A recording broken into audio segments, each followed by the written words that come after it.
小哥哥，你可以给我点个关注。小姐姐你好，可以给我点个关注吗？我还差几个粉丝，我就能升级了。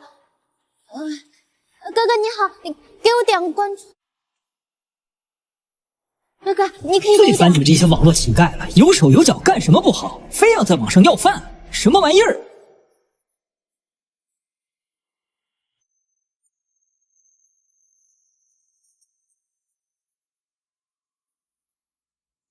谢谢姐姐。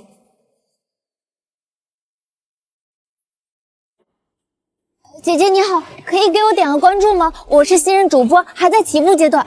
不好意思啊，我的身份有点特殊，可能不太方便。就点一下不麻烦的，我每天都在街头求关注，我真的很需要一点支持。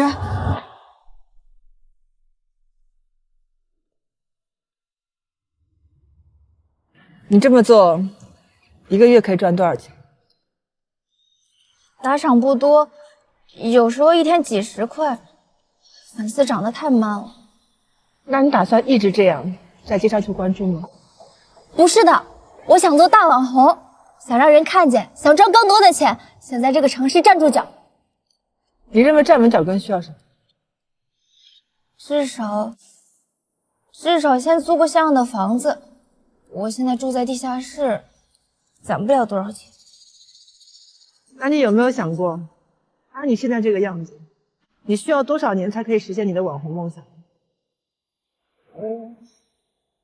我们公司有些年轻人和你年纪差不多大，用新媒体运营的思路做销售，只要完成一笔大单，提成至少破6位数。这赚钱啊，得靠脑子，而不是像你现在这个样子，低三下四的求关注。请等一下，我还有一个值得您关注的内容。什么？我这个人。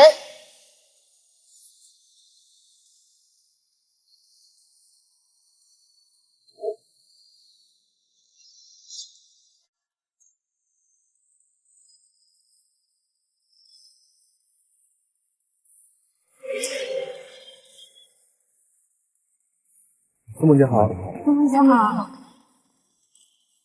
家人们早上好，又是元气满满的一天，还有2分钟，直播就正式开始喽。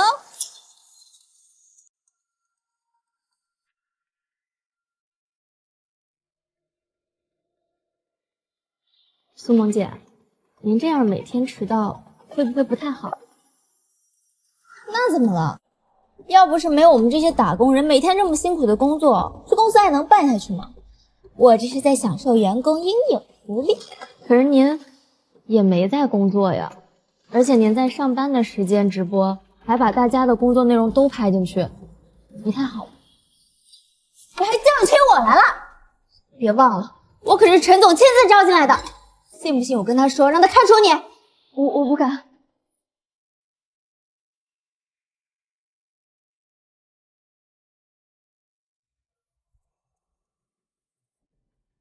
陈总好。大家把手上的工作都停一下，马上就是中秋佳节了，这一次大家的工资提前发放。哇，谢谢陈总。另外，按照惯例，每人还有一份价值2000元的节日购物卡。哎呀，太好了，这次回家过节就不用过得紧巴巴的了。这些都是大家通过努力换来的成果，是你们应得的。不过记住啊，每个人回去在节日的时候要多陪陪家人呢。各位，把购物卡给大家发一下。好的，陈总。想不到我们这种新入职的员工也有购物卡，陈总人真的太好了。2000块钱的购物卡，还不够我买台手机的。而且，为什么其他公司都发月饼，我们就不发？我看陈总就是为了省钱，不把我们员工当人。这已经很好了。我朋友的公司，新人不但连月饼都没有，中秋节还让大家无偿加班呢。陈总那么大的老板，还为我们这些小员工着想，我真的太知足了。就是运气好才当上老板，只要是站在风口，我也行。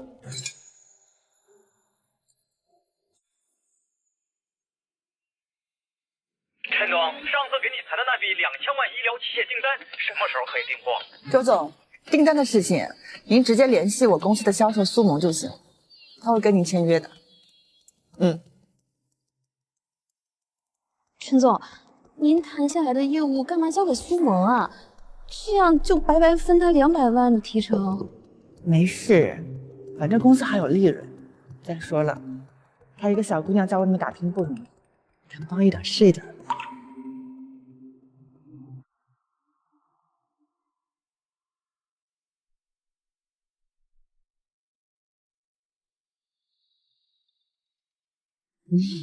这不就是腾飞科技陈总吗？哎，就是他，就是他！呸，什么东西？哎，走走，这种人多看一眼都晦气。这是怎么了？真是的，这种老板，把他拍下来，拍下来，发了。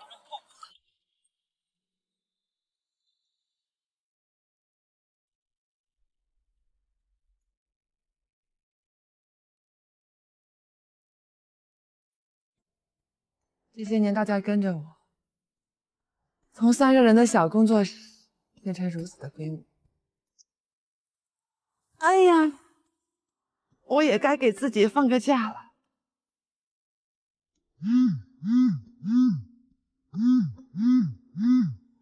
陈总，不好了！你收留的那个苏萌诽谤我们，说我们中秋不发月饼，视频已经冲上热搜了。什么？家人们，我来这个公司实习快半年了，同事们都说福利很好，可是我来了这么久，真的什么都没感受到。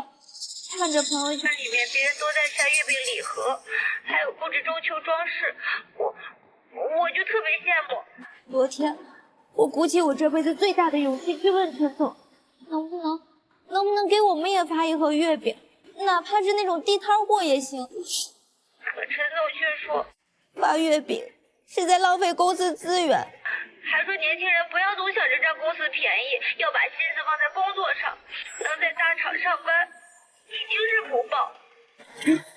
都是走走了，这种人多看一眼都晦气。另外，按照惯例，每人还有一份价值2000元的节日购物卡。我现在坐在地下室，想让人看见，能挣更多的钱，想在这个城市站住脚。还有一个小姑娘在外面打拼不容易，我也是的。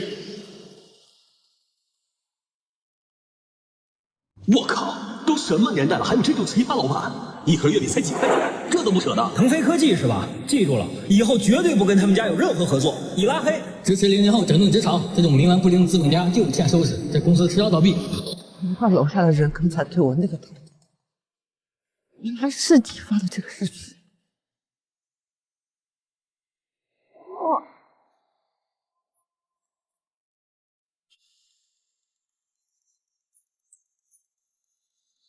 陈总，您看到网上的那个视频了吗？咱们公司的总机和邮箱都快爆了，全是来骂人的匿名电话和邮件，还有我们公司自己的员工也在跟风造谣我们。那这些还有别的吗？经营医美的张总亲自来电询问，语气很严肃，问我们到底是怎么回事，说这对合作的品牌形象影响很大。苏萌太过分了，为了博取流量，颠倒黑白。当初他找不到工作，要不是您收留他，现在都不知道在哪儿睡大街呢。他倒好，现在反咬我们一口。您是为了让员工得到实际的福利，才把月饼换成每人2000元的购物卡。他这分明就是在煽动不知情的网民，污蔑您。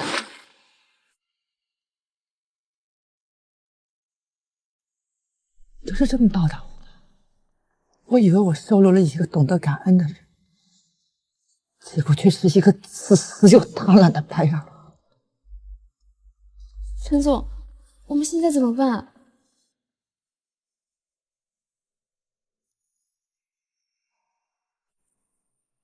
通知下去，明天上午9点，第1会议室，紧急会议。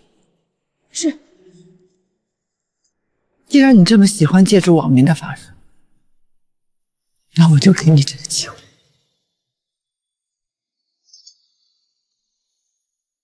受近期中秋福利争议、舆情持续升级影响，国内医疗器械龙头企业腾飞科技昨日股价大幅跳水，截至收盘暴跌12.3%，市值蒸发逾25亿元。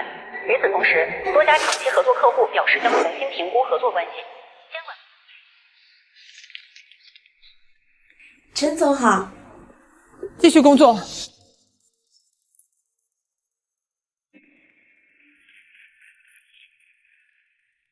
看到陈总脸色好差。废话，这都上热搜了，能好吗？这下苏萌可算是玩大了。其实那张购物卡还是挺香的，去年我还用它买了台平板呢。小点声，现在网络上都炸，说咱们是血汗工厂。这钱可被苏萌都捧上天了，也不知道陈总该怎么办，估计非要妥协吧。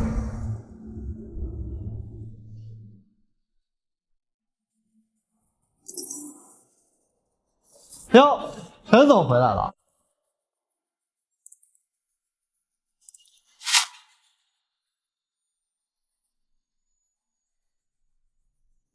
网上的事儿大家都知道，苏萌也是好心，觉得节日嘛就该有个仪式感，他也是希望公司更有氛围，大家更有凝聚力，不是？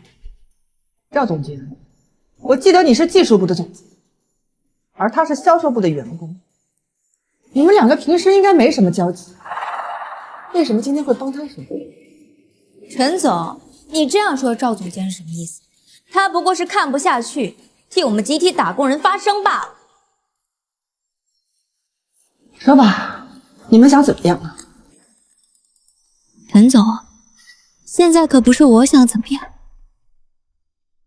是广大网友看不下去，舆论的压力你也感受到了。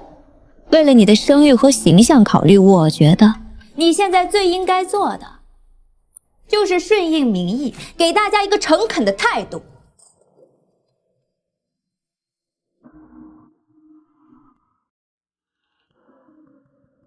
民意是顺应民意，还是顺应你，还是你背后的那些匿名账号的民意？陈总，数据是不会说谎的。我的这条视频播放量已经快破100万了，而且还是热搜第1，现在全网可都在盯着我们腾飞科技。如果你坚持不回应，或者回应的不是民意的话，我担心到时候您损失的可就不只是最虚的名声。在威胁。陈总，又有几个重要的合作商来电询问，对我们非常不满。创达医疗和新锐医疗的项目负责人要求我们立刻给出官方解释。什么？只要我借着这波风口，把你打成克扣员工福利的黑心老板，就会有无数网友支持我。到时候我就是大网红，随便开场直播都有赚不完的钱，谁还给你打工？你们不都觉得不发月饼不合理吗？愣着干什么？进来啊！你够了，苏萌，你这分明就是在教唆大家。周秘书，苏萌也是为了大家的福利着想，你不能因为陈总平常格外关照你，你就偏袒陈总。行了，觉得是公司给的福利不够，是我程良亏待大家的，都可以站出来。还愣着干嘛呀？赶紧进来啊！难道你们是怕陈总事后报复你？大家放心，我身后是100万网友，我一定会保护好大家的。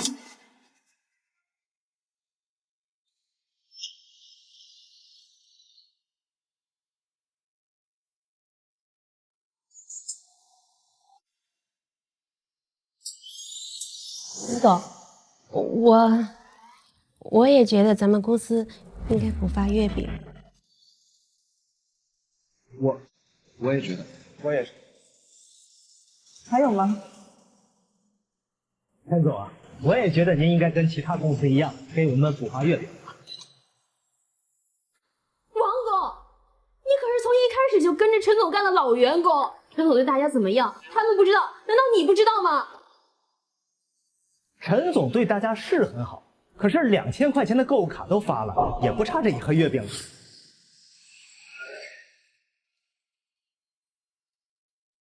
陈总，你看到了吗？这就是民意。陈总，您看您2000块钱的购物卡都肯发，你就挺猛猛的，把月饼给大家发一发啊。王总，当初你母亲没钱做手术，在医院快死了的时候，是陈总出钱救了你。现在你居然因为一盒月饼就对陈总这样，你真是一条白眼狼！我要的多吗？不就要一盒月饼吗？再说这是我应该得的呀。陈总。 我妈妈现在在手术台上，医生让我拿10万块钱，我实在拿不出这么多钱的，借我10万块钱好不好？我一定尽快还你。求求你了，求求你了，求求你！来，你起来，你听我说，拿着，拿着，这是公司特批的10万块援助金，快拿去救你母亲啊！谢谢陈总，我就是做牛做马也要报答你。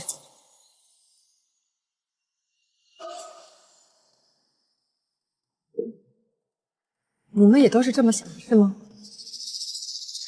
大家尽管说，如今关注我这条视频的人已经破100万了，广大网友一定会为我们发声的。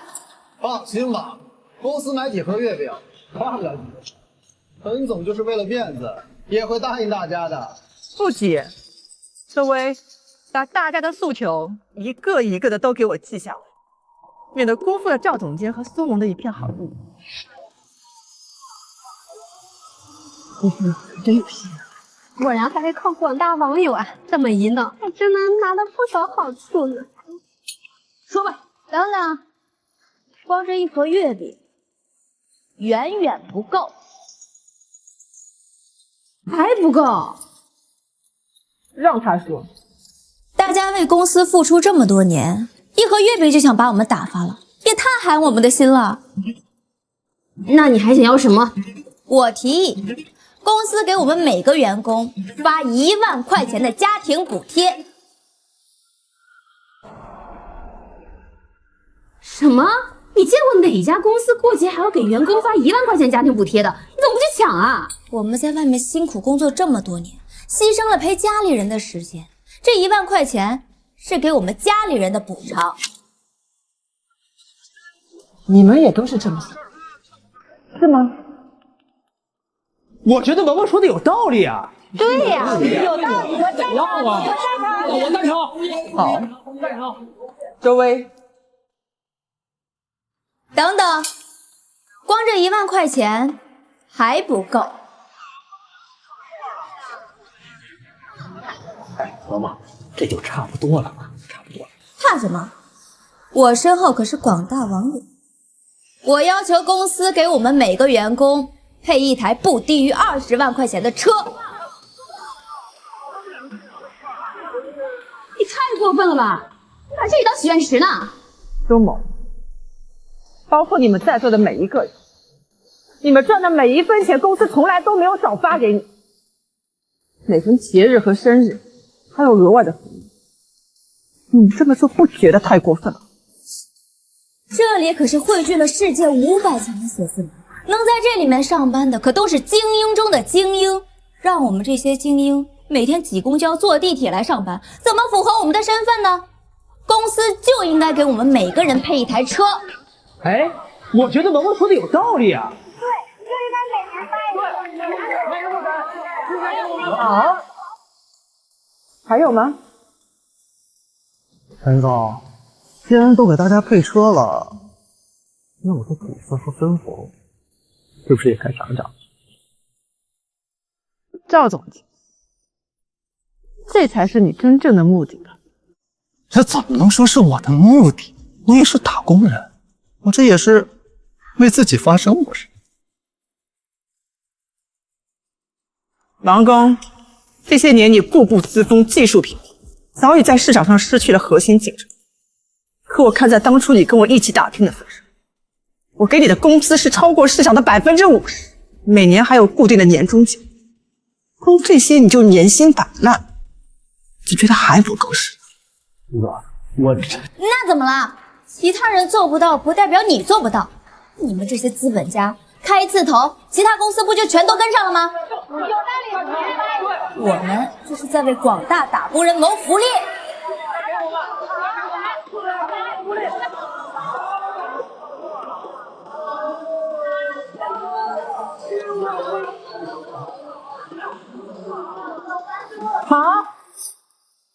大家的意见都这么统一，那我也该顺应你。周薇，通知下去，今天下午2点整，大会议室召开全体员工大会。好的，陈总。陈总，那我们就等着你的消息哦。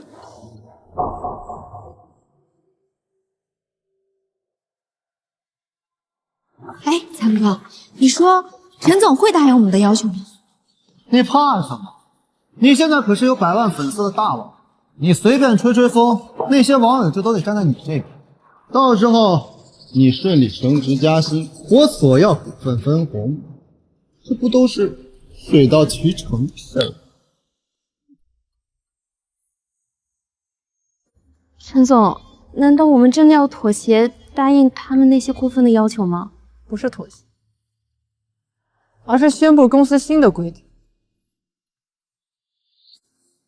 以前我总觉得这东西坏了修一修总还能用的，不过这次我终于明白，这东西一旦坏了，就算修好了也没有办法恢复，只能丢掉。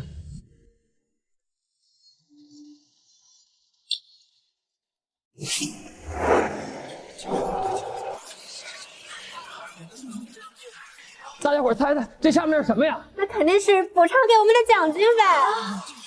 还得是萌萌姐这一出手就给大家争取这么大的福利。家人们，你们一定要支持我，反对职场压榨，反对血汗工厂。支持萌萌姐！支持萌萌姐！支持萌萌姐！支持萌萌姐！赵总监，这1万块钱补贴是有的，可是陈总真的会为我们每人配一辆车吗？那可是20万的车。放心吧，萌萌现在可是大主，有她为我们花销，肯定能行。大家放心，我们只拿回属于我们自己的东西，我们是在捍卫自己的权益。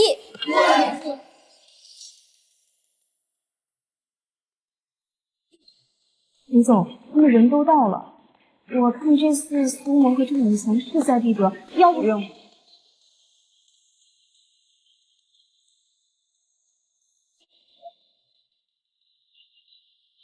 耽误大家一点工作时间，宣布几项公司的决定。来了，真的来了，真的来了，真的来了！来，家人们，你们一定要支持我，反对职场压榨，必须支持到底！亏心公司必须倒闭！小姐姐只管勇敢发声，我们永远是你最强大的后盾。倒要看看这种黑金老板怎么解释。关于近期网络上流传的针对公司及我个人的不实信息，给公司的声誉造成了极其恶劣的影响。在这里，我代表公司的管理层表明我们的态度。第一，公司在人文关怀这一块没有征求大家的意见，以为每逢节日和员工生日发放2000元的购物卡是公司福利的体现，从而忽略了大家对于传统氛围的需求。什么？不会说连月饼都不发吗？发钱？节假日2000，真的假的？这些员工都没反驳哎，居然是真的发钱吗？对于网络的舆论和员工们的诉求，公司决定充分尊重民意。说这么多废话，最后还不是要乖乖听我们摆布？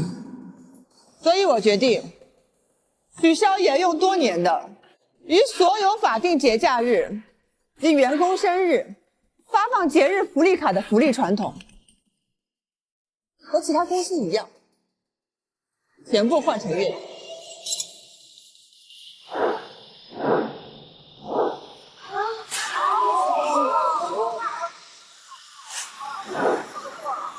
妈，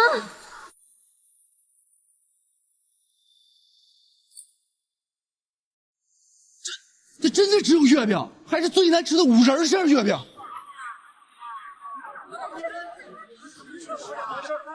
陈总，这不对吧？发福利卡是公司的传统，是实实在在的好处啊，怎么能说取消就取消呢？陈总，这怕不是有什么误会吧？我没说要取消购物卡。是吗？可刚才是你们自己吵着闹着要月饼，现在我给你们把月饼准备好了，怎么又不满意了？你这是偷换概念！我们是希望公司在发放购物卡的前提下给我们补发月饼，你这是故意曲解我们的意思！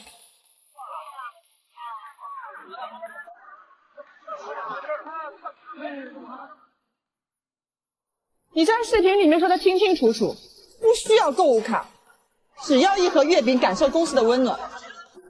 如今我顺应民意满足你，请你告诉我，我做的有什么问题吗？我这只是一种情绪化的表达方式，是一种修辞而已。大家说是不是？是啊。你们谁说不要购物卡了？我们只是希望多一点额外的关怀。这盒5仁月饼，市场零售价88元，这是公司对大家的额外关怀，也是我对大家的一片心意，是无法用冰冷的金钱来衡量。而这个，不正是大家所强烈要求的？周薇，把月饼给大家发下去，保证每个人人手一份，千万不要让我们的人文关怀落空了每一个同事。是。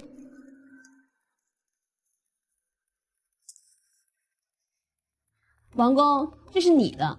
我们董事长为了照顾你们的情绪，可是特意让人加急配送。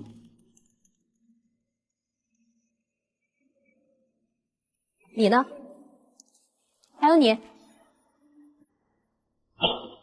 我老婆还等着我拿着购物卡回去呢，这让我回去怎么交代？哎，这以前拿着购物卡回丈母娘家，全家人都羡慕我进了个好公司。现在呀，头都抬不起来喽。妈妈，你快想想办法。大家别慌，我们要的是1万块钱的家庭补贴，还有不低于20万块钱的配车，不是这些垃圾。而且这都是你答应给我们的福利，你怎么能食言呢？我只是让周薇记录下来你们的要求，有说过要答应你们。赵总监，我有说过这样的话吗？我们只是员工合同上面哪一条规定了，公司还需要给你们家庭补贴和配车了？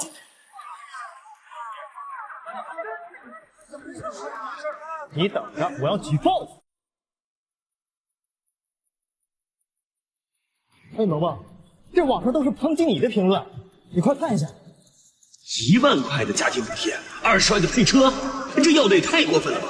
就连我这种打工人都看不下去了。怎么会这样？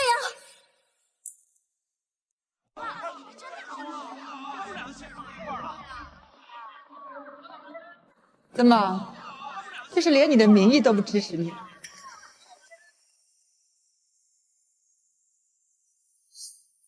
都别看了，别看了！别忘了，我是在给你们谋取福利。你这是在谋福利吗？你们扪心自问，自从你们进公司以来，陈总什么时候亏待过你们？我看你就是打着为大家谋福利的幌子，为自己谋私。行了，接下来我们该谈谈第2件事情。周薇，把这半年来所有人的考勤记录以及业绩报表全部拿上。好的，陈总。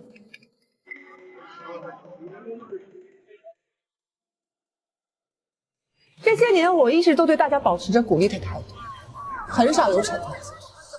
不过通过这次的事情，我知道公司不仅需要人文关怀，还需要严格的规章制度。接下来，我会对这半年来严重违反公司规章制度的人给予开除处理，以及一定程度的追责。什么？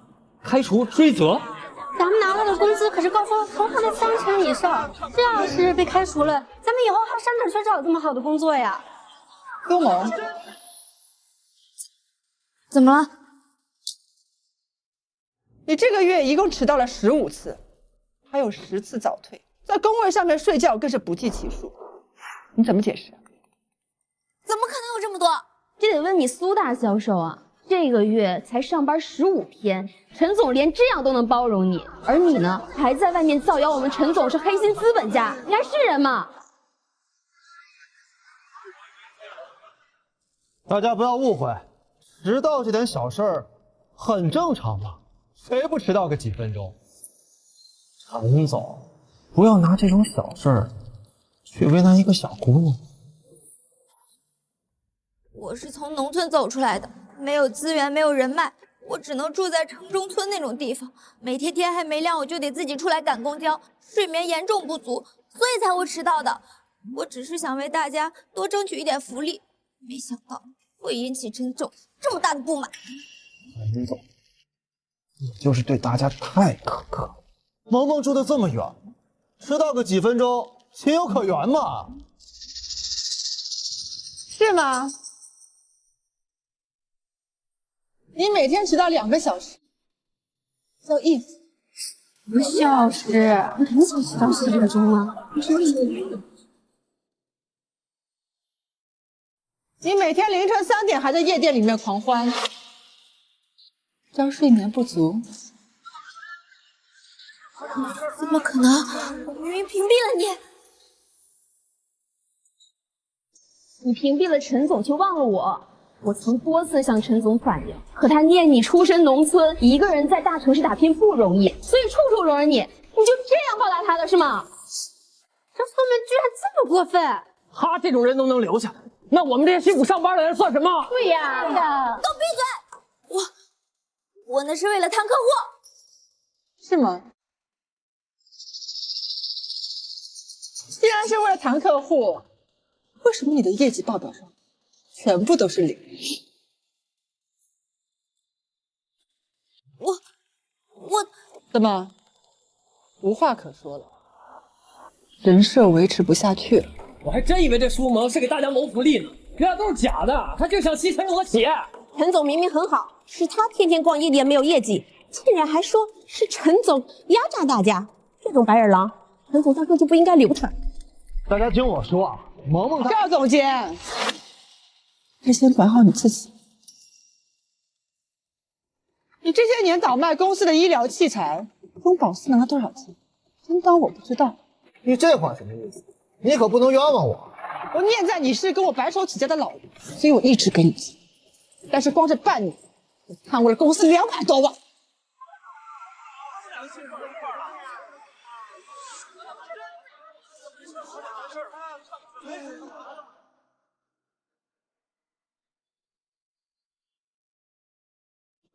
我做的这么隐秘，你怎么查到的？我从一开始就知道，是我一直在给你钱，可是你自己不珍惜。说吧，这些钱你是打算全部如数奉还给公司呢，还是让我追究你的法律责任？陈总，王工，上个月你因为接私活，导致公司的程序多次出现失误，差点造成公司上千万的损失，还是我聘请了外面的人才解决。这些我都可以不追究。谢谢陈总，谢谢。但是这些年你前前后后一共向公司借了80多万，现在已经超过了还款日期半年之久，你打算什么时候还钱？80万？我什么时候借过这么多钱呢？周薇，把借据。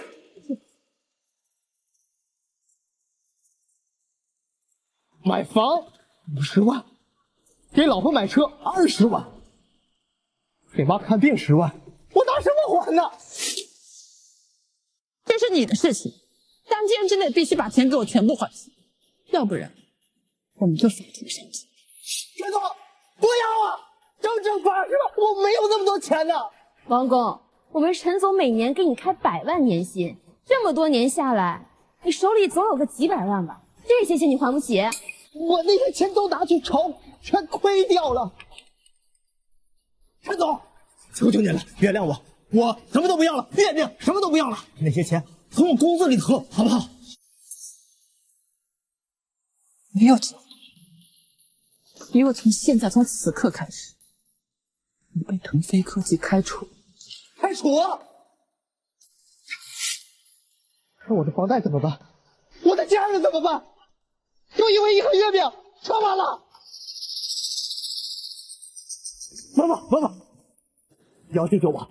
这个事情是你挑出来的，你要救救我，我不能没有这份工作。行了，什么好担心的？大不了我们出来单干。单干？萌萌，你这话什么意思？他陈丹能有今天，还不是靠你们几个老人给打下来的。韩总，你是公司元老，有技术有人脉，为什么非要给他打？还有你王工，论业务能力这一块，谁能有你强？你才拿区区100万年薪，不觉得他太压榨你了吗？我们几个聚到一起，重新开一家公司，马上就能比你强。告诉你，你就会为你今天的所作所为后悔。苏萌，你知道什么是开公司吗？我们陈总打拼这么多年，每天如履薄冰，才把公司做到如今这个地步。你以为单凭你说几句话就能把公司开起来？作为过来人，我好心的提醒你，开公司不是单纯的搞技术、搞销售就可以，尤其是我们医疗器材行，真的把开公司想得太细。你觉得难，是因为你这个老板当得太废物，领导不了我们这些精兵强将。可如今我已经是大网红了，有的是资源和人脉，为什么还要受你的窝囊气？萌萌，你刚才说的人脉和资源都是真的？没错，我现在已经是拥有100万粉丝的大网红了，根本不用我张嘴，就有不少人来求着我卖他们的产品。就在刚才，就有不少企业联系我，说愿意投资出钱支持我出来单干，起步的注册资金就是2000万。真的是2000万？陈总起家的时候才10万块钱，萌萌起步就是2000万，比陈总强多了。这还仅仅是开胃菜而已。我实话告诉你，启明科技的周总已经主动找我签了一笔2000万的订单，而且这还只是开始，以后还会有更多的合作。哎，真的是周总啊！哎呀，启明科技可是腾飞集团最大的合作商啊！大家都看到了吧？连启明科技都选择我们苏萌，大家留在腾飞已经没有前途了。王工，只要你和强哥肯跟着我干，就你们欠陈岚那点钱，不出1个月我就能帮你们还清。哎呀，萌萌，哦不，苏总，你既然真的愿意帮我还钱，那你就是我的再生父母，我做牛做马也要报答你。各位，我苏萌可以保证，只要是愿意跟我干的，我可以给高出腾飞科技1倍的工资，而且每个员工都可以享受2倍的节日福利。高出1倍的工资？你不是说还可以在大城市买房了？跟着苏总干1年，相当于在这里干2年，还有2倍的节日福利，这我也愿意。苏萌，当初你找不到工作是陈总收留的你。你现在居然挖陈总的员工，你对得起他吗？他留不住人是他自己没有能力，难道你要大家跟着他喝西北风吗？行了，苏萌，开公司没有你想象的那么简单，没有强硬的口碑和人脉，就算你用高薪把大家挖过去，他们也跟你干不了长久。不但害的是你自己，还有这群信任你的同事们。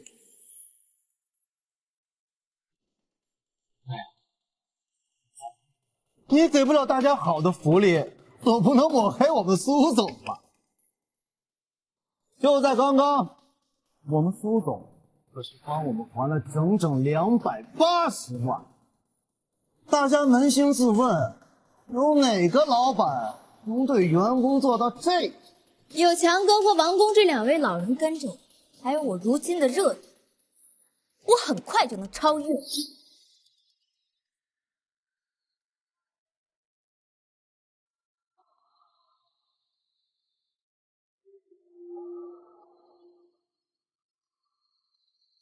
愿意跟我干的，现在站出来！我愿意，我也愿意，我愿意，还有我，还有我，我也走，我也走，我也走。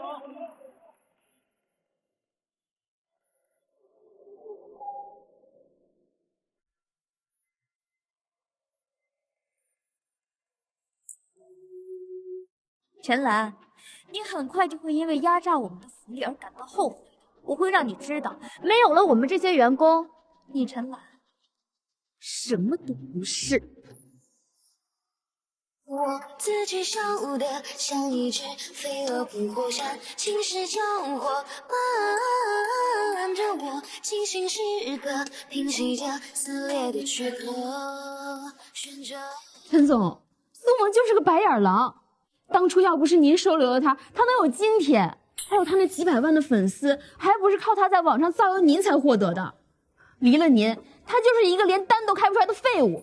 还有那个王工和赵永强能赚那么多，还不是靠您和公司的资源，真是一群白眼狼。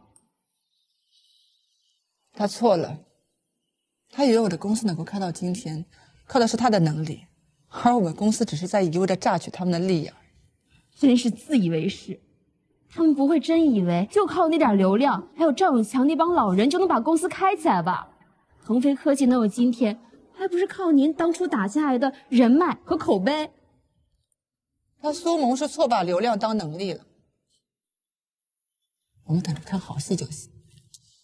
现在位置空缺出来，之前那些想要挤进我们公司却没有机会的行业精英都可以招进来。好的，陈总。哦，对了，把刚才追回来的那些钱全部当做奖金发给留下来的员工。大家是出于信任才留下来的，不能辜负大家的信任。告诉他们，公司的福利依旧保持。谢谢陈总。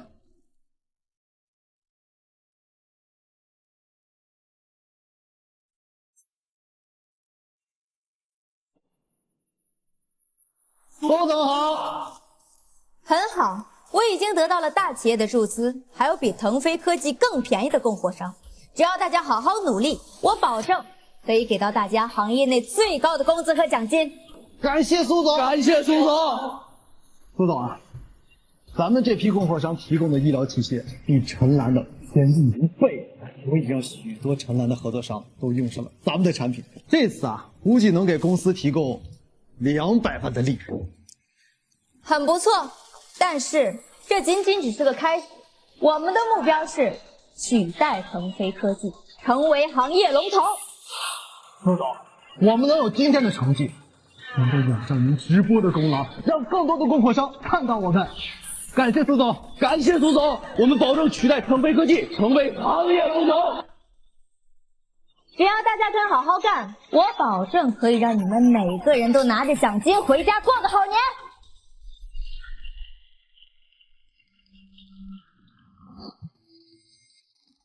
启明科技的周总，一定是周总特意感谢咱们找到了比陈岚更便宜的供货商。哈哈。周总，想不到您这么快就联系我了。苏萌，谁准许你私自换掉我的供货商的？为什么你和张永强给我的合同不是腾飞科技署名？这到底是怎么回事？周总，腾飞科技那批医疗器材报价都太高了，摆明了是坑您这种老客户的。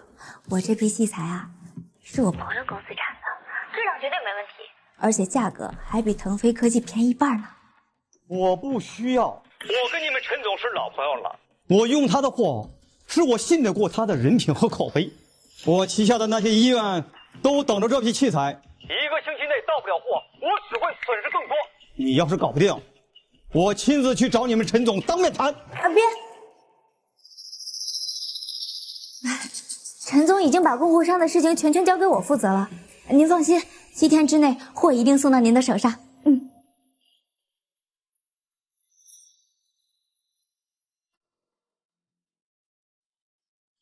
各位，我已经拿到了和周总的合作，他可是腾飞科技最大的客户。7天之内，这批器材必须全部到位。这单成了，所有人奖金翻倍；这单要是不成，全部给我滚蛋！是。陈岚，等着吧，很快你就被我踩在脚下。怎么样？大家的福利都发下去了吗？都发下去了。陈总，您是不知道，自从把苏萌他们那笔钱当成奖金发给大家之后，大家现在都干劲十足呢。还有那些行业精英也都抢着来我们公司呢。不过，苏萌他真的开了一家公司，还挖走了我们不少客户资源。周总那边会不会？这件事情我知道，周太还不知道他已经出去单干了。医疗器材不同于普通商品啊，苏萌靠着网上那些不知来历的供货商，根本就达不到周太的要求。我们等着看好戏就行。下周就是海城医疗界的年终聚会，到时候周总和苏萌肯定都会来。要是让周总知道苏萌已经离开公司出来单干了，那个热闹可就大了。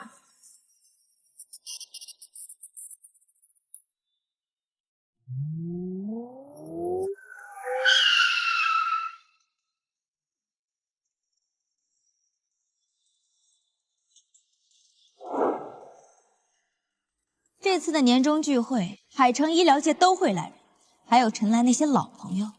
这次一定要多挖走他一些人脉。放心吧，苏总，谁会跟钱过意不去？咱们有这么便宜的供货商，我肯定抢着跟他们合作。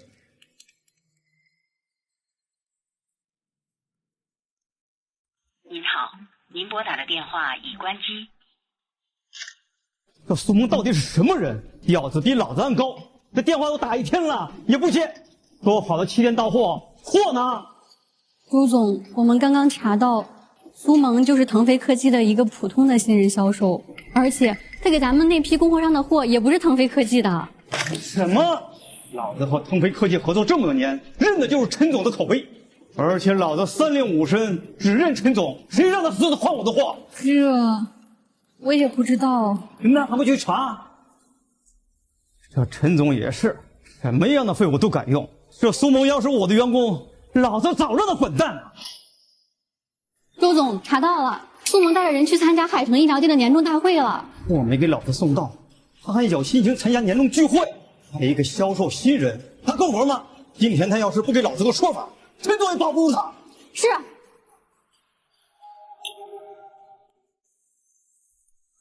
你好，你好，你好。威士集团。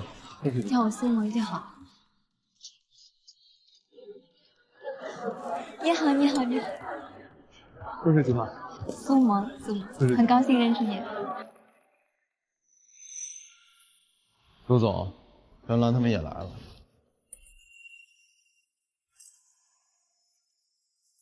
哟，这不是陈总吗？怎么才1个多星期没见，陈总这种大忙人都要亲自来参加这种聚会了？该不会是没了我们这些老员工，要亲自出来拉客户了吧？陈总怎么不说话呢？您当初在公司那雷厉风行的气势呢？这人谁呀？陈总是聚会的发起者之一，目的是为了让同行能够互利共赢，而且已经连续举办7年了，他居然不知道。不会是哪家小公司进来拉客户？苏总今天看上去这么自信，想必已经拉到了很多客户了吧？那是自然，就连陈总的老朋友周总都已经和我达成合作，而且我给周总的那批器材价格可比腾飞科技低上50%。低这么多？各位，这位是我们苏氏集团的苏总，我们承诺给任何合作伙伴的价格低于腾飞科技50%，有意向的尽管可以和我苏总谈合作。我的价格比腾飞科技低50%都有的赚，那陈总以前得赚你们多少黑心钱呢？各位，我苏萌向大家保证，只要是愿意跟我合作，所有人的器材价格都比腾飞科技低上50%。陈岚，怎么样？我早就说过，你会因为我们的离开而后悔，现在只是个开始。苏萌，明明是你教唆大家背叛陈总，现在又在这么多人面前抹黑他，你是不是有点太过分了？你一天不造谣，是不是浑身难受？以前在腾飞科技的时候，我叫你一声周秘书，可如今我出来单干了，怎么说也是和你们陈总平起平坐的人。你就是他陈岚身边的一条狗，你有什么资格跟我说话？你听这意思，这位苏总以前也在腾飞科技干过。是，我以前是腾飞科技的员工，可是他陈岚心太黑了，连给我们员工多发一块月饼都不愿意，所以我就和几位元老出来单干了。这点我可以作证，我跟陈总快10年，实在受不了他压榨员工，这才和苏总。哇，这件事情在网上闹得沸沸扬扬的，听说腾飞科技是黑心工厂，现在连老员工都出来单干了，看来是真的。克扣员工福利，这陈总的吃相也太难看了。各位，我可以向大家保证，我们苏氏集团绝对不会像腾飞科技那样赚大家的黑心钱，而且腾飞科技最大的合作商周泰周总已经和我们达成合作，我们苏氏集团绝对有实力取代腾飞科技。苏萌，谁他妈要跟你合作了？我们的合作就此取消。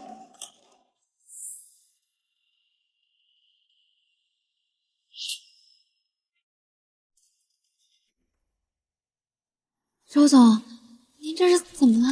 你给我看清楚，这合同上面写的是不是腾飞科技吗？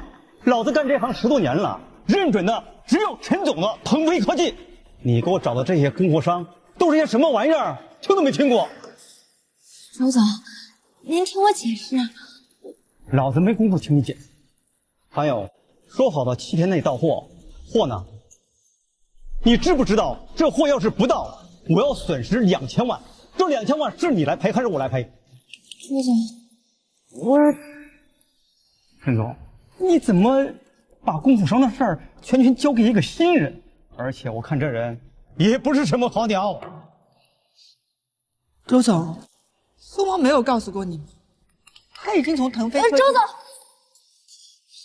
总，我们的货已经在路上了，您放心，我一定按时送到您公司。我再去给您催一催。怎么回事？你不是和供货商说好了吗？货怎么还没到？苏总，我本来和供货商都谈好的，可他们说给咱们的价格太便宜了，必须要给他们3个点的回扣才。我跟他们谈了好几天，才谈到2个点，这才耽误了时间。怎么会这样呢？你不是元老吗？你的人脉呢？我是元老不错呀，可我以前不是干技术的，这供货商的事我也是第一次接触。不过他们跟我保证，再有1个礼拜，他们一定交货。1个礼拜？你不等我死了你才交货呢？说你还是老人呢，真是废。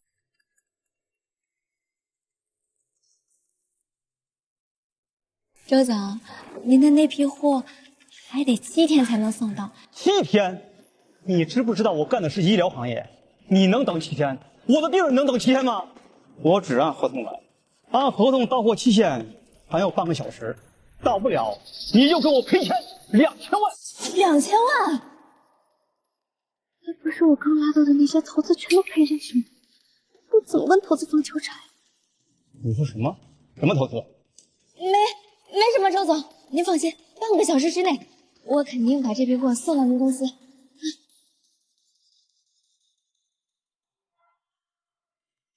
陈总，你从哪找来的这货？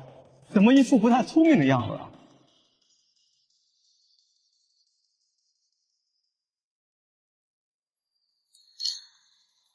我不管你有什么办法，半个小时之内必须交到周总手上，要不然这2000万你来赔。我赔？陆总，这半个小时内调2000万的货，别说是我了，就是整个海城，也只有腾飞科技有这实力。要我看，咱不行，再去求陈兰。求他？陈兰这个人十分重感情，以前我们在他手下做事儿，只要卖个惨，他就都睁一只眼闭一只眼就过去了，就服个软，他肯定会帮咱的。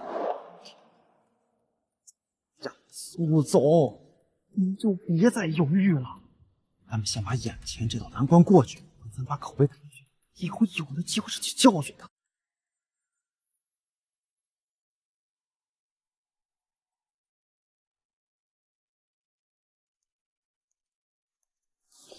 陈总，咱们进一步聊聊。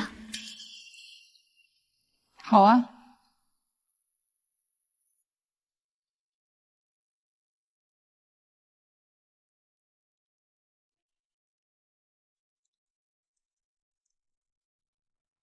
苏总，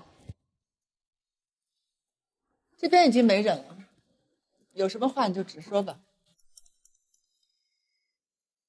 哎，陈总，这次是我不对，请你一定要帮我。如果我没有记错的话，刚才你还在大肆的招揽客户，还扬言要让我后悔，凭什么要让我帮你？陈总，我知道是我不好，是我眼高手低，你就当帮我最后一次。我要是真赔了那2000万的违约金，我公司就破产了。大不了这一单我都给腾飞科技。可以呀，不过我还有一个要求，我要在这个基础上再抽1成的手续。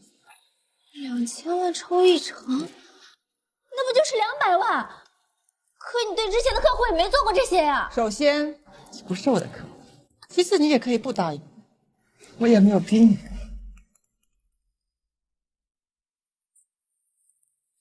1成就1成，成交。苏萌，看在你也是农村出来的，我好心给你一个主意，开公司没有你想象的那么容易。我劝你还是把那些投资商的钱全部还回去，这样对你、对那些投资商最有好处。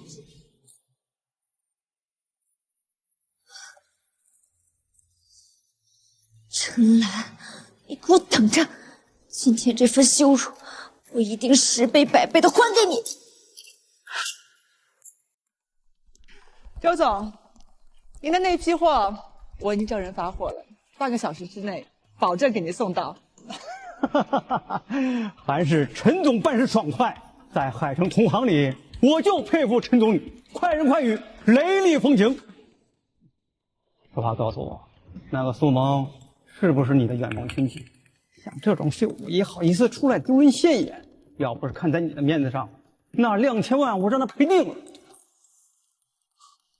周总，其实那个苏萌已经……周总，您那批货我已经解决了，您放心，很快就能送到您的手上。您看，咱们要不要再聊聊接下来的合作？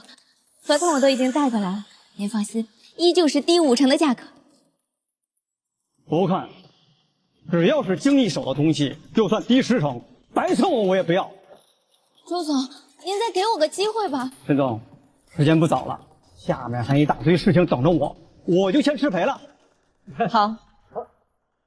对了，你们公司最近的事情我也听说了，什么不发月饼，分明就是造谣嘛！你要是不方便出手，交给我，我替你处理这种颠倒黑白的贱人，都是些什么玩意儿？欠收拾的东西。多谢周总的好意，不过清者自清，谣言总有真相大白的那一天。到了那个时候，那些网民就会知道，到底是谁骗的。真不愧是陈总，下个月就是医疗峰会了，咱们峰会上见。也祝您的腾飞科技在峰会上更上一层楼，那样我们这些合作商也跟着沾光了。那我们就医疗峰会见。峰会见。刘总，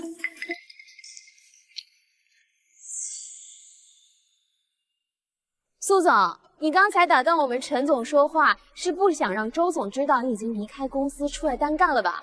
明明是我们陈总帮你解决的难题，你却又想在周总面前邀功，你真是条白眼狼！你胡说！我出来单干是因为我有能力。想必大家还不知道吧？这位苏总能力怎么来的？就是他在网上恶意造谣抹黑我们陈总，说我们陈总克扣员工福利，这才大量的获得了关注。苏总，我没说错吧？原来他就是抹黑陈总的那条白眼狼啊！我们刚才差点被这条白眼狼给误导了。这种人即使供货价格再低，我也不敢要。我建议大家以后都不跟这种人合作。苏萌，我早就告诉过你，开公司不是那么好开的。我劝你呀，还是把你所谓的心思放在产品质量跟口碑上，那才是正道。陈兰，我这次只是运气不好，货没及时到而已。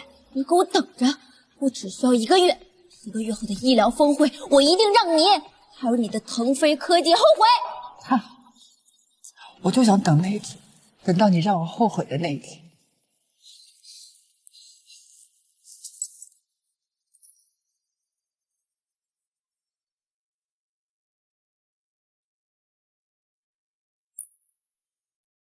陈总，这苏萌就是个白眼狼，您帮了他，他还那样对您。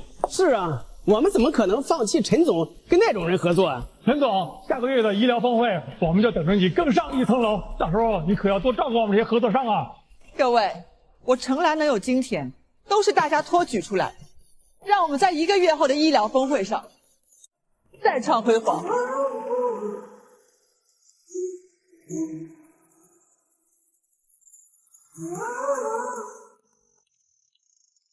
苏总好。好什么好？该死的陈兰，昨天居然让我在那么多合作商面前出丑。你等着，我一定不会放过他。苏总，您消消气，不就是个周泰吗？陈兰有那么多合作商，咱们再随便挖几个不就行了吗？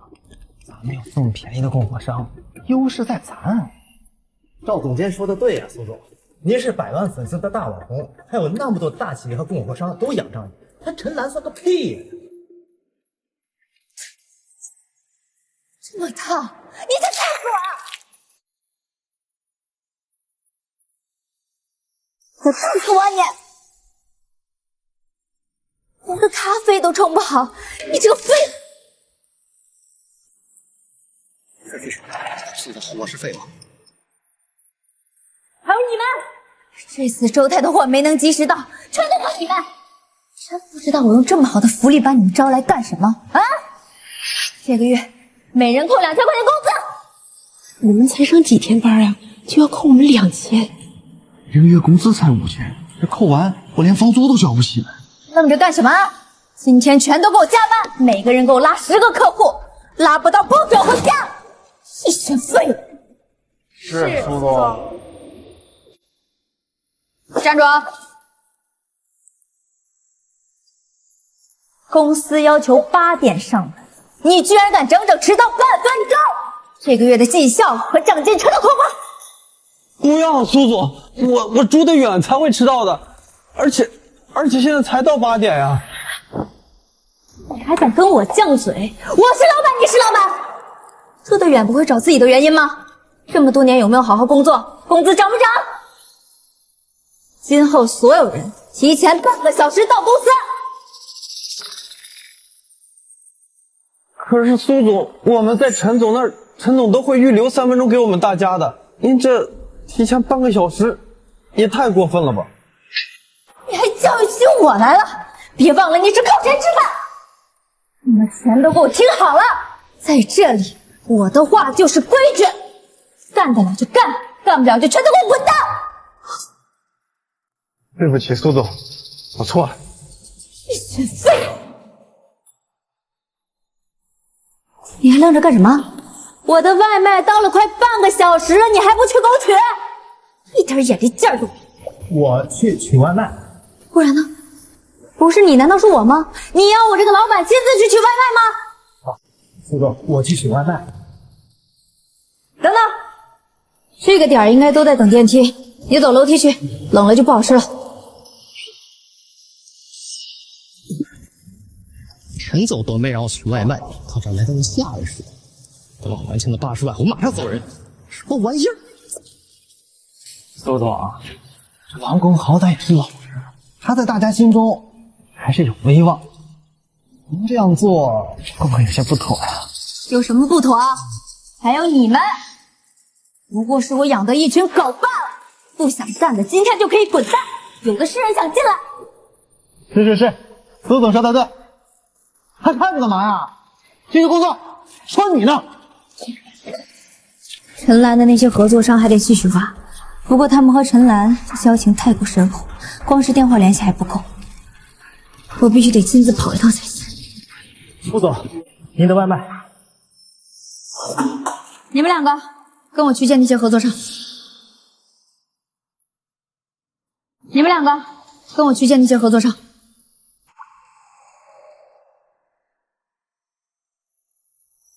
都愣着干什么？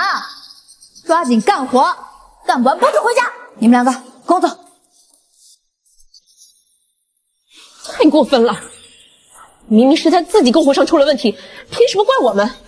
当初我们在腾飞的时候都没有受过这种气。呸！他自己不如陈总，就拿我们撒气，每天不是叫我们倒咖啡，就是叫我们拿外卖，还当众骂我是狗。有他这样当老板的？以前在腾飞，陈总总会留出时间给大家等电梯吃早餐的。可是到了这儿，卡点到还要被扣工资，我真是瞎了眼，才会离开陈总，跟着他干。是啊，说好了高薪挖我们，钱没有陈总给的高就算了，这才上班几天呀，工资都快要扣没了。知道是这样，当初就不应该离开陈总。我算是不明白，只有陈总把我们当人，像苏萌这种吃着人血馒头的黑心老板，他才不会管我们的死活呢。这种黑心老板啊，我还不如跟他干了呢。就应该曝光他，对，曝光他，曝光他，曝光他，对，曝光他，曝光他。喂，企业管理协会吗？我要举报。什么？说我们压榨员工？稍等啊，我去请示一下我们苏总。怎么了？苏总，是企业管理协会的，我接到举报压榨员工，让我去说明一下情况。都什么年代了，这种诈骗电话你也信？我不过是让他们尽到员工该尽的义务，怎么就算压榨了？苏总说的对，苏总领导有方，怎么可能会压榨员工呢？简直是无理取闹。其他事情都先放一边，我好不容易把陈岚的这些合作商都约出，必须趁着今晚这场酒局把他们全部拿下。是。哎，干杯！来，这个啊。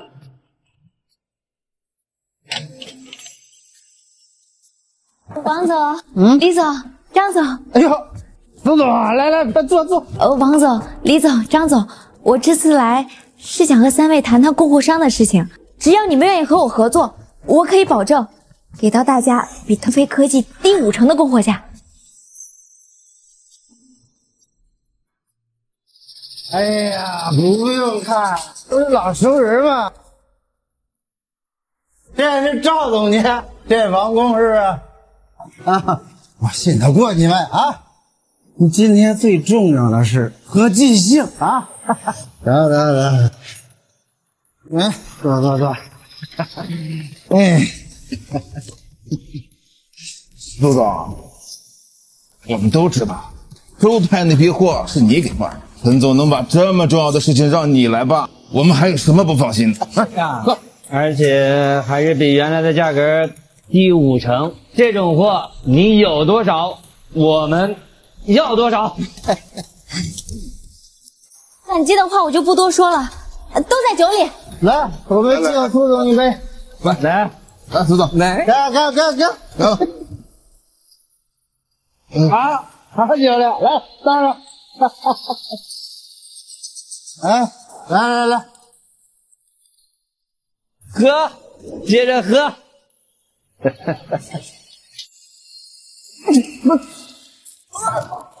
没事吧？走，再献殷勤有什么用？刚才他们灌我酒的时候，你干什么去了？他们都是要接下来合作的大合作商啊，我们也不敢得罪是吧？为了叫走你这些合作商，我吃尽了苦头。这次的医疗风后，我要你好看。陈总，我收到消息，苏萌最近在疯狂挖我们的客户，一些之前合作的客户现在都去他那儿了。这件事情我知道，苏萌为了拉拢客户，不惜每天陪客户出去喝酒，甚至还陪客户过夜。当然了，还有没有底线啊？居然用这种肮脏的手段挖老东家的墙角。不过没有关系，我们腾飞科技走到今天，从来就不是陪客户喝酒和过夜，而是口碑和质量。只要我们能够做好这一点，就不怕他苏萌挖我们的墙角。再说了，那些人现在还不知道苏萌已经出去单干，所谓的供货商根本就不是我们腾飞科技。可我还是担心苏萌给客户的那个器材比我们价格低50%，就算那些客户知道他背后不是我们腾飞科技的背书，估计他们也会心动的呀。周薇，一件合格的产品，它的成本是固定的。你觉得苏萌用这么低的价格，能给客户提供什么样的好的质量呢？陈总，您是说，马上就是医疗峰会了，我们等着看好戏就行。感谢苏总啊，这次给我们提供的那批器材，价格比腾飞之前低了1半，不知道给我们省多少钱呢。只要大家愿意继续和我保持合作，我可以承诺给大家，以后我提供的器材永远都是低50%的价格给到大家。哎呀，太好了！来，咱们再敬苏总一杯。来，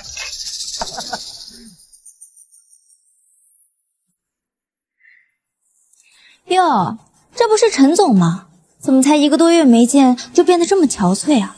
该不会是没了那些老合作商，公司要开不下去了吧？听说苏总为了拉拢客户，不惜每天和客户更应该照顾好自己的身体才是。就是，可千万不要因为打扰客户，让自己染了一身病。你们，陈总，你来的正好。你以前提供的器材贵那么多，可得给我们老朋友一个交代。是啊，陈总，苏总可是直接给我们低了50%的价格。这些年从大家身上挣的钱，是不是该退一部分给大家了？毕竟是冲着陈总的信誉和口碑才跟你合作的。陈总，大家也都是为了你的信誉和口碑考虑。要不这样，你就把这些年从大家身上赚的黑心钱全都退回去好了。只不过那样的话，哪怕是腾飞科技也得丢半条命的。苏萌，你少在这污蔑陈总，到底是谁在赚大家的黑心钱？你自己心里清楚。张总、王总、李总，我腾飞科技的口碑和信誉一直都在。如果是我赚了大家的钱，我纯蓝一定如数服务。但苏总的这批医疗器材根本就不是出自我腾飞科技。这批器材不是腾飞的，苏总，这到底怎么回事？我想必大家还不知道吧？这位苏总早在1个月前就离开腾飞科技，自己出来单干了。什么？苏总，你怎么不早点告诉我，从腾飞出来单干呢？是啊，我们还以为你的那些货都是腾飞科技的，你这不是坑我们吗？哦，我说上次和我们公司签的合同盖章的却不是腾飞科技，原来一直是你借着陈总的名义在骗我们。好在最后那批货是陈总调的，不然我被你害惨了。你今天必须给我们个说法。我跟苏萌合作，那是看中陈总的信誉和口碑。我一直以为他是陈总的人才愿意合作的。是啊，跟陈总做生意这么多年，从来没出过问题。现在这新成立的公司能行吗？各位，我再声明一点，苏总的器材和我腾飞科技没有任何的关系，所以腾飞科技是不会为苏氏集团的器材提供任何背书。苏总，你那货这么便宜，该不会有什么问题吧？我们做的可是医疗行业，器材稍有不慎，那是要出大问题的。你们不要被他给骗了，他就是拿着口碑来绑架大家。没错，我是从腾飞科技离职了，不过那是因为他陈岚吃相太难看，我看不惯他赚大家的黑心钱。不信你们可以问赵总监和王工，他们都是公司的元老，他们可以作证。你们愣是干什么？说话呀！你们欠了他那么多钱，还想不想还他？苏总说的对，陈总这些年一直暗中吃回扣，他给大家的货比其他供货商高50%还不止。我有好几次鼓起勇气问他说，这样会不会不好啊？他说外边这些合作商都是蠢货，谁让他们找不到更便宜的供货商呢？我赚他那50%，那都是我大发慈悲了。什么？陈总他真这么说的？我可以证明，我们都是跟着陈总白手起家的老员工，全被他给轰出来了。像这种人还有什么干不出来的？王工、苏萌、赵永新，你们知不知道随意造谣是需要负法律责任？你们知不知道随意造谣是需要负法律责任？我们说的都是事实。事实？各位，诸位，这是赵永强和王工倒卖公司器材、消极怠工、欠下陈总巨款的证据。就凭这些，就可以证明他们刚刚就是在撒谎。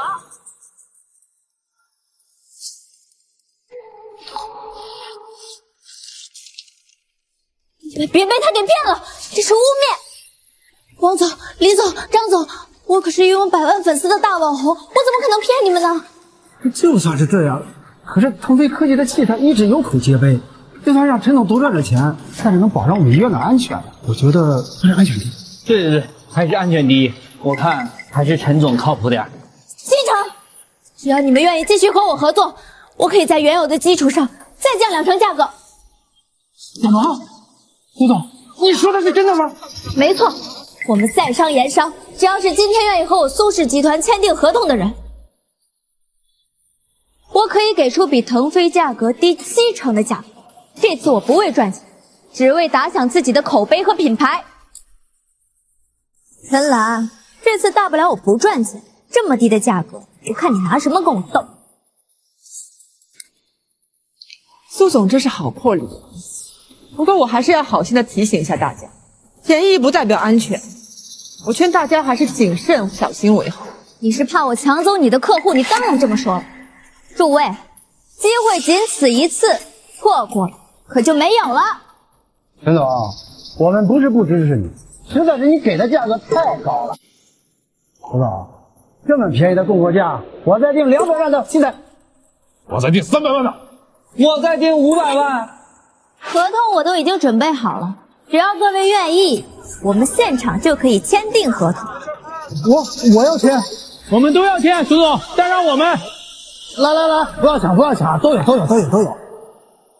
陈总，真是不好意思呢，你的这些老客户一下子就被我抢光了，恐怕不出半个月，你们腾飞科技就要破产了吗？是吗？是吗？苏萌，你少在这放屁！我和陈总是10几年的老朋友了，我绝对信得过陈总的本体。我们启明科技绝对不会跟你这种人合作。周总，我劝你话还是不要说的太满为好。大家都是商人，一切以利益为主。你看不上我的货，不代表你公司的董事会看不上我的货。你什么意思啊？就在你来的路上，你的那些董事们已经绕开你和我达成了合作，毕竟低70%的价格，傻子才不心动。什么？这群蠢货居然背着我做出这种事情！陈总，这件事我是真的不知道，不然我绝对不会同意的。他们也是为了公司考虑，不过一分价钱一分货，周总还是尽快提醒他们为好。啥也不说了，明天我亲自登门道歉。现在我得赶紧让这些蠢货取消这次合作。周总，我劝你还是考虑清楚，其他人都已经用上了价格比你低70%的器材，你的成本价还那么高，怎么和其他人竞争啊？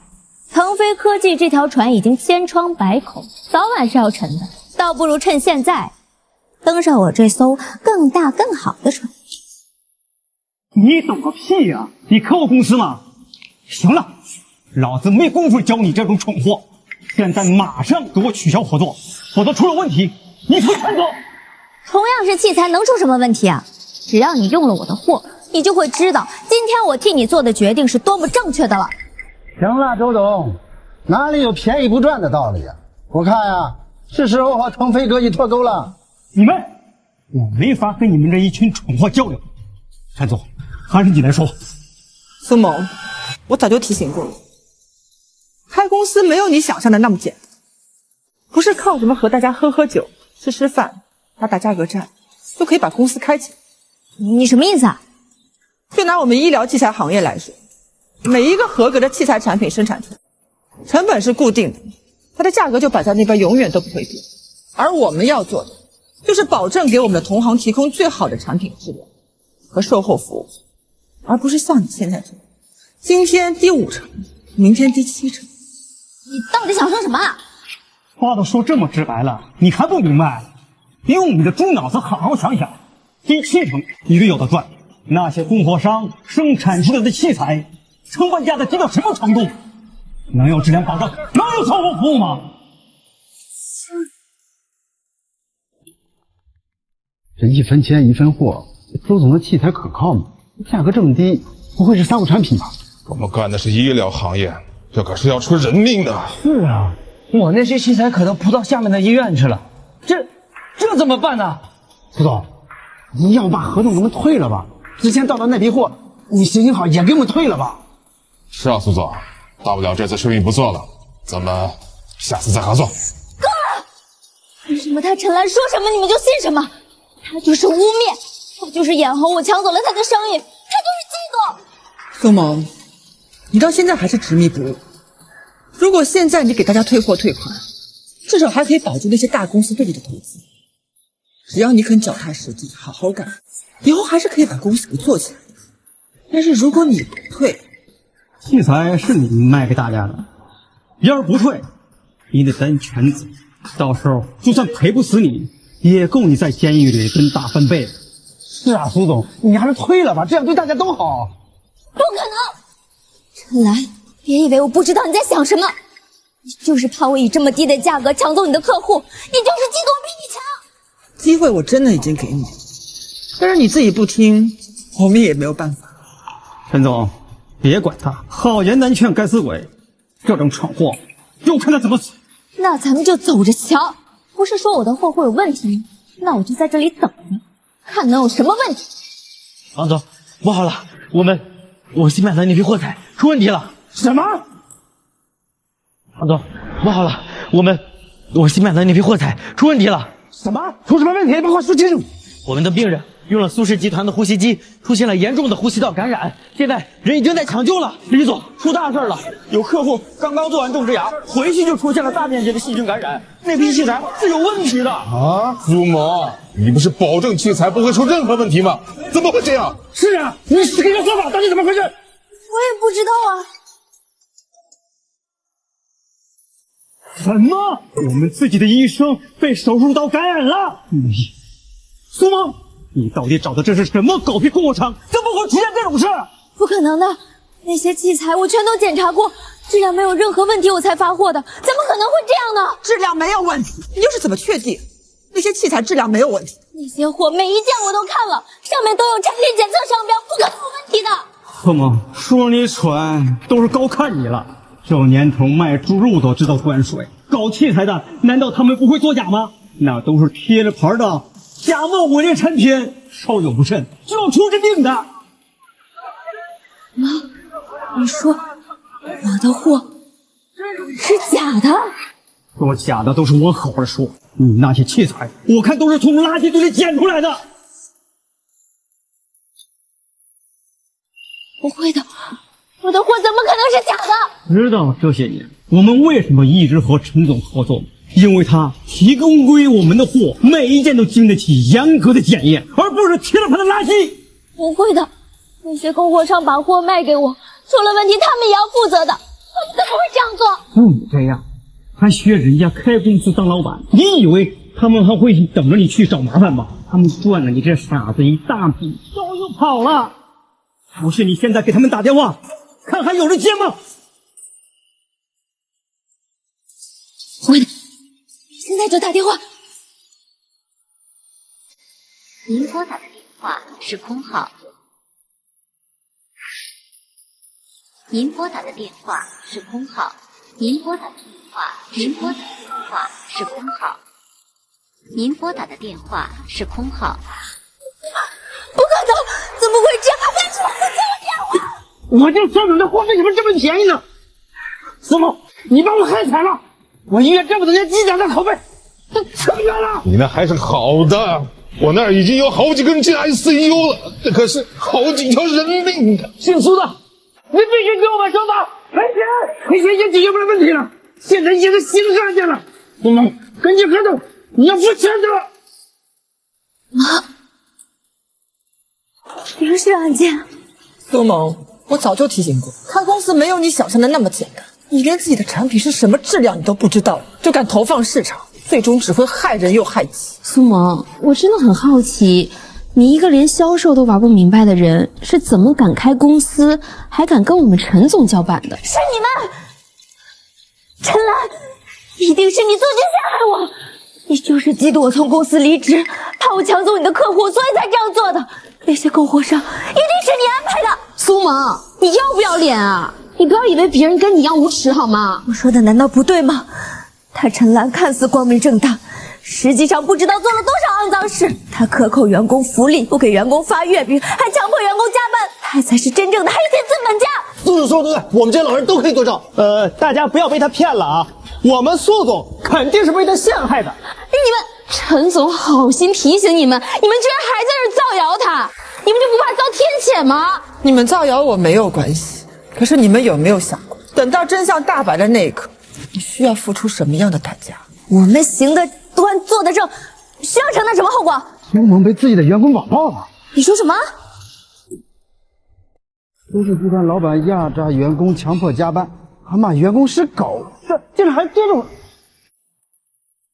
我是苏氏集团的销售，苏萌把我们从腾飞科技陈总那儿骗过来，说要给我们开高工资，还说要给我们双倍的员工福利，这一切都是假的，什么福利都没有给我们，而且他还随意的克扣我们工资，让我们把老东家的客户强迫我们加班，他经常拿我们当佣人使唤，还让我们给他买咖啡、拿外卖，对我们还非打即骂。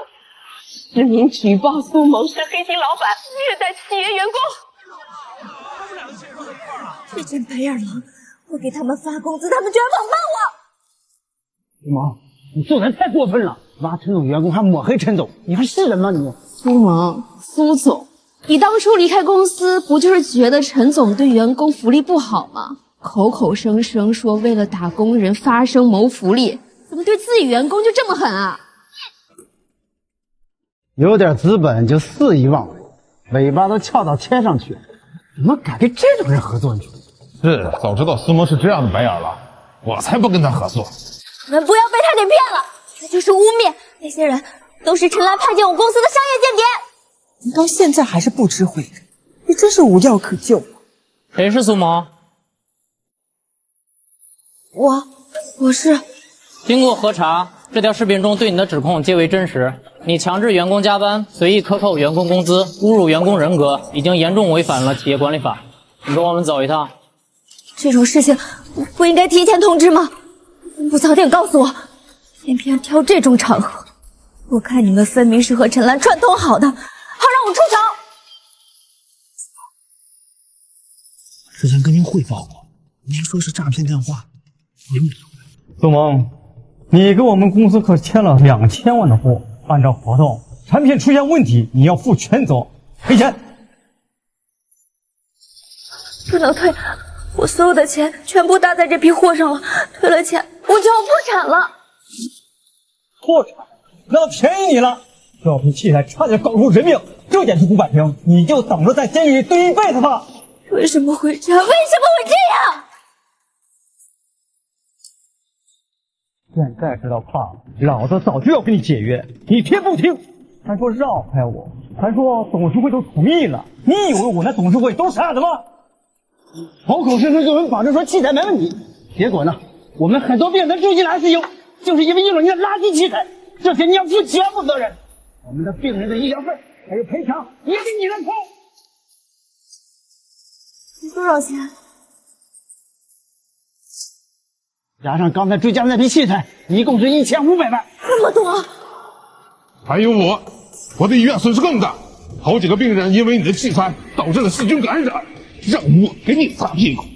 这笔款足足有2000万，2000万！还有我，今天你不赔钱，这件事儿我们没完。哎，刚才签了订单呢，你们愣着干什么？赶紧找他要钱呀！可是我跑了，你们找谁要钱呀？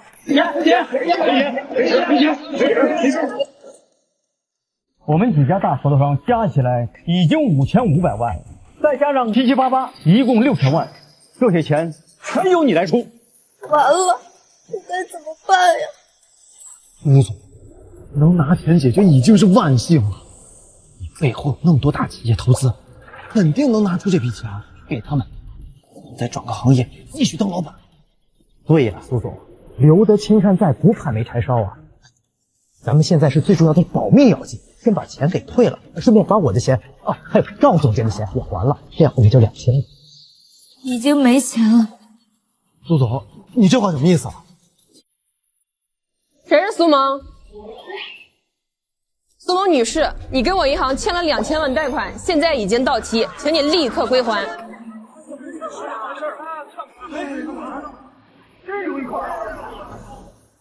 苏总，你这2000万不是投资人投资的吗？怎么成了银行贷款了？根本就没有大企业家投资我，这2000万是我那条视频爆火后，用我的个人信誉跟银行借的。什么？我本以为靠自己的影响力，只要挖走了腾飞科技的合作商，不出1个月，这些钱就能立马还清，还能大赚一笔。到时候哪怕是取代腾飞科技成为行业龙头，也只是顺手的事儿。我也没有想到会变成这个样子啊！这就是人心不足蛇吞象。说你蠢，还真是抬举你。钱要那么好赚，我们这些人不都成了世界首富了，还能轮得到你？不是的，我只是运气不好而已。我有那么大的流量，一定能起来。要不是我被下面的那些合作商坑了，我也不会变成这个样子。你错了，就算没有遇到那批供应商，也还会遇到另外一批。公司跟做人一样，讲究的是脚踏实地，投机取巧只能让你逞一时之快，风光之后等待你的只有无限的麻烦和关系。我不管，你说过1个月帮我把钱还清的，我是因为信任你才出来的，现在怎么办啊？怎么办？你必须给我还钱，80万，还有我的200万，你他妈必须马上还我！我没钱，我就算有钱，凭什么帮你们还？我们签协议了吗？没有协议，我凭什么帮你们还？你们两个就是我养的2条狗而已。妈的！员工说我都忘记了。王工、赵永平，你们俩欠我的钱也该还了吧？之前你们伟大的苏总说，可以不出1个月就帮你们把钱全部还清，我才给了你们这么长的时间。现在时间到了，还钱。陈总，我错了，你再给我一次机会吧，我真的还不上啊！不至于吧？你在我的公司一共工作了10几年，除了前3年公司刚刚起步之外，之后每一年我给你的年薪可是足足的100万，这70、80万怎么可能还不起？陈总，你居然给这种人开短了年薪，就这样还背叛陈总出来干，真是个白眼狼！陈总，我错了，我不该一高走低，我不该背叛你。看咱们多年的情分上，你再给我一次机会吧。是啊，陈总，这些钱对你来说都不重要。你出院第1天起，我就一直跟着你，看在我们的情分上，再给我一次机会。对，70、80万对我来说的确不算什么，可是从你们选择背叛特斯拉，背叛我的那一刻开始，我跟你们10几年的情就彻底。我差点忘了，没有钱，你们还有房子啊？你们的房子都价值好几百万吧？陈总，不能啊！我还有老婆和孩子，我还有生病的妈，我要是没房子，他们怎么办呢？总之今天有何必当场。周薇，报警。是。陈总，不要！我回来工作，我和苏萌彻底断绝关系，以后只为您一个人工作，再也不跳槽了。你千万不要报警！你到现在还不明白吗？我失望的从来都不是你离开的。如果你有能力，我支持你去更好的地方，那绝对不是抹黑和背叛。这么多年，扪心自问，我从来都没有亏待过你。你要涨薪，好，我顶着同事的压力，我给你涨；你要休假，行，我甚至把我的项目停滞了，我都给你放假。可你呢？你贪得无厌，我怎么再敢让你进我公司？与你好自为之。赵永强、王磊，你们2人欠下巨额债务无法偿还，跟我们走一趟吧。陈总，再给我一次机会，给我一次机会，给我一次机会吧。陈总，我记得他们之前跟您的时候也是忠心耿耿、干劲十足，怎么变成今天这个样子的？没有规章制度的约束，感情就会变成放纵的借口，是他们自己害了自己。哎，你怎么回来啊？苏萌，你出售劣质医疗器械，造成多起医疗事故，从现在开始，你被正式逮捕了。啊！被捕！被捕！你们不要抓我，这件事情和我没有任何关系，我也是受害者。受害者？作为一个公司的管理者，你有义务知道每一个商品的质量。发生了这么多起医疗事故，你以为一句受害者就可以撇清自己的关系？是，我是有错，我只是一个出身普通、从农村走出来的女孩，我只是想要闯出一番事业，证明我们农村人也可以出人头地。你们为什么要处处针对我？苏萌，这跟你是不是农村人有什么关系啊？当然有关系，就因为我是农村人，你们个个都瞧不起我，我没有资源，没有人脉，我当然分不清货的好坏。而你们呢，为着明白装糊涂，看着我往火坑里跳也不提醒我，那可是6000万的索赔。这群黑心的资本家，你们你们就是怕我跟你们竞争。是，我是有错，可我也是想用最低的价格造福更多的病人。你们为什么要把我往死路上逼？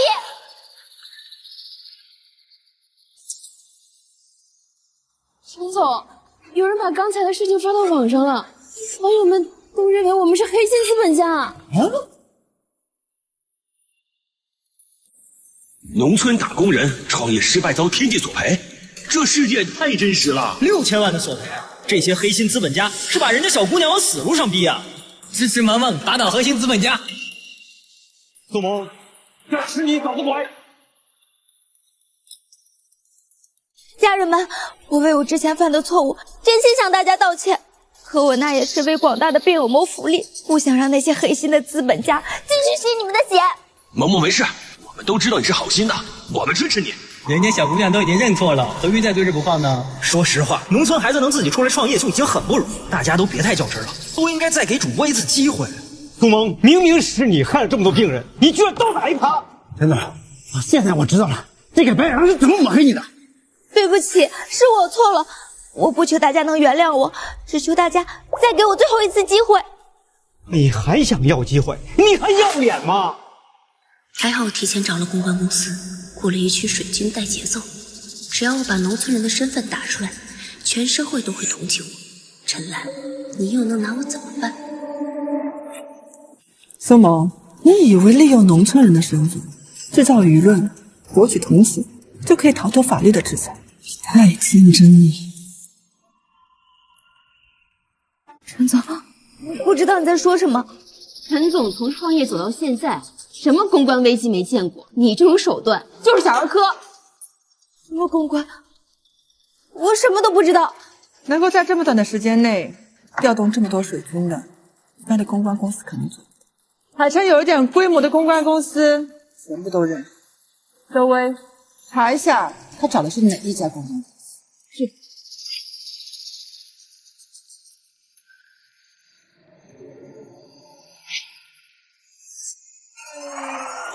陈总，查清楚了，海城传媒刚刚发了行业通告，苏萌高价收买他们的员工，在网上造谣，雇佣大量水军，替他刻意开脱罪名，并且抹黑腾飞和旗下合作商。如今海城传媒那些员工已经被开除了。苏萌，海城传媒已经亲自发文证实，你还有什么好说？我说怎么会这么巧？刚好到这个时候舆论就起来了。原来是你早就雇了水军，你不是喜欢直播，喜欢当大网红吗？我满足你，大家都把手机拿出来，拿出来，把这个大网红的所作所为都发到网上去，让网民看看他的真实样子。来，你们都别拍了，你们都别拍了！你不是最喜欢在网上造谣抹黑我们陈总吗？现在大家不过就是把你最真实的一面发到网上，怎么就不乐意了？各位，像他这种四处造谣，给我们公司带来重大损失的情况，如果我们要告他，他得坐几年牢？一般顶多得3年起步。不过再加上他那些劣质器材，还有那么多的医疗事故，我看这辈子都别想出来了。不要，陈总，我知道错了，你不能告我，我不能坐牢，不然我这辈子就毁了。你这辈子毁了，那那些被你害死的病人，他们就活该倒霉嘛！你不应该跟我道歉，而是应该跟那些相信你的数十万网民道歉。他们是因为出于信任，是你消费了他们的信任。我知道了，家人们，对不起，是我鬼迷心窍，是我雇佣水军抹黑陈总，抹黑腾飞科技。我以为只要我成为大网红，大家就可以无条件的支持我，我就能够轻易的超越陈总。我错了，我承认之前的那些都是我在撒谎，是我骗了大家。陈总，那些关于我们公司的负面言论都撤销了，就连很多国外的同行也在向我们申请很多合作。我之前就告诉你，当真相大白来临的那一刻，你有没有想过自己会付出什么样的代价？呸！从头到尾都是假的，这女的还有没有底线？利用大家的同情心消费那些善良的农村群体，太恶毒了吧！这种人就应该送进监狱，受到法律的严惩。我都已经道歉了，为什么还是会这样？为什么还是不可以原谅我？原谅那种话，你还是去和那些用了你劣质医疗器材的受害者说。苏萌，你不仅出售劣质医疗器械，还多次造谣抹黑腾飞科技，给网络环境造成了极其恶劣的影响。从现在起，你被捕了。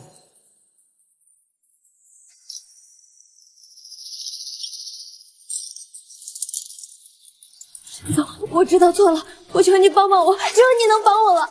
你不是知道错了，你而是知道如今这样的代价你承担不起。我真的知道错了，我求你帮帮我，我求你，你就当帮我最后一次。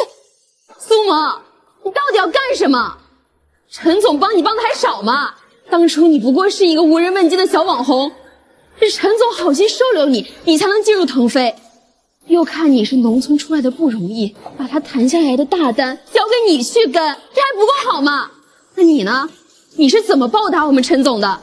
贪得无厌，觉得购物卡不够满足你，就在网上造谣抹黑我们陈总，逼着陈总给你们发月饼，还要1万块钱的家庭补贴，还要不低于20万的配车。你们要这些东西的时候，有没有想过陈总当初怎么帮你们的？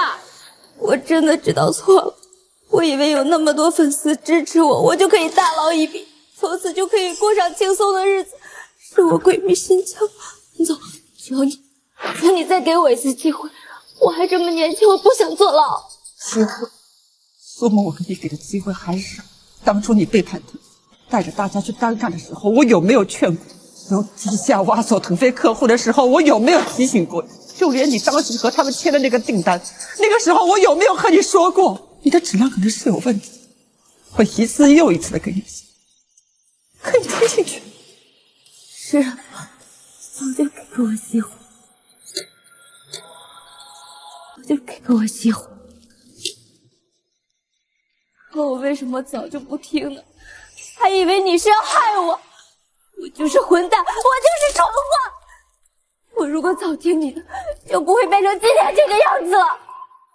苏萌，半年前你还只是一个小网红，那个时候拿着1个月不到3000块钱的工资，我让你出来跟我单干，那会儿啊，充满感激，眼里全部都是血，怎么都没想，仅仅半年的时间，你居然会变成现在这个样子。我错了，我后悔，我真的好后悔。你们有那么好的工作，我却没有好好珍惜；有那么多的机会，我却没有抓住。我还以为只要我成为了大网红，有了流量，有了粉丝，我就可以成为人上人。我真错了。有流量有粉丝的支持是好事，可是错把流量当本事，认不清自己的位置，只能怪你自己。网红是公众人物，你的一言一行有成千上万的人时刻关注着你，你应该给大家带去正确的价值，而不是投机取巧，利用你的影响力随意抹黑。我知道了。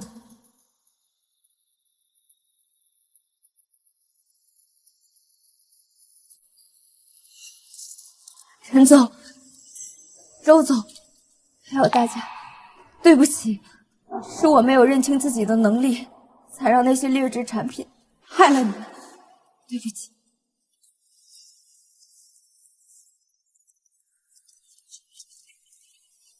走吧，我愿意接受法律的制裁。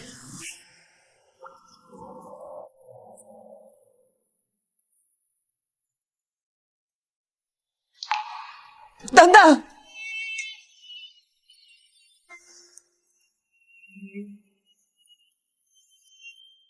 虽然你有罪，可是你也是受害者之一。我会找到那些提供劣质商品的供货商，让他们绳之以法。陈总，谢谢你。